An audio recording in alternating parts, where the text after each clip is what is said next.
Morning, so aga natin. Tayo magbe-breakfast. Ang pansit dito.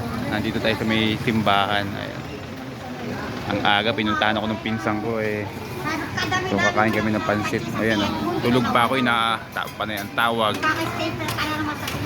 Tawag ng tawag. Tayo tulog pa yan. Kakain daw tayo ng pansit. Doon tayo sa bagong luto. Doon may bagong luto. Hinihintay namin yung bagong lutong pansit. Masarap kasi yung bagong ahon. Ito kami malapit sa tapat ng call center, sa may simbahan. Ayan. Tabi ng bodies. Ayun dami Kain tayong pansit dito mga kalayas. So ang pinsan siya ay nag-jogging, naglakad-lakad ngayon, tinawagan tayo. Nung tumatawag siya kanina, tulog pa ako. Kaya sabi ko, tara, kakain tayong pansit dito.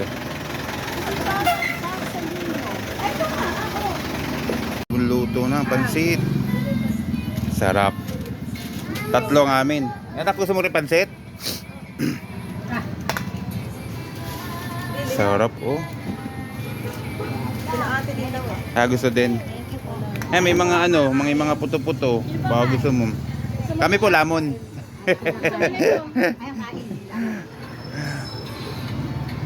Ang dami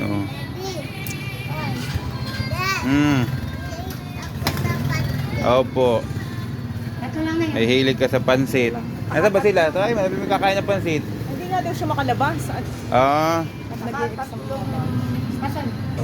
Ang sarap ng pansit. Hindi labsak ka na po. Mas masarap nga yan ganyan, parang medyo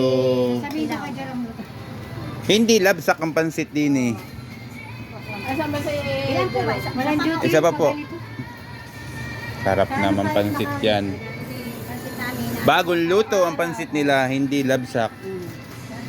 Ang daming puto. Lasang Jollibee. Parang bodies. Ayan po kasi naglilihi sa pansit. Ayan. Naglilihi. Kasi araw-araw kay almusal. Araw-araw pansit Mainit. Hahababin mo ba o tinidor? May tinidor po. Ayaw magpab. Saka 45. Ito po. 59. Sige, isa pa po. Balak. Susubukan ka na ni mama.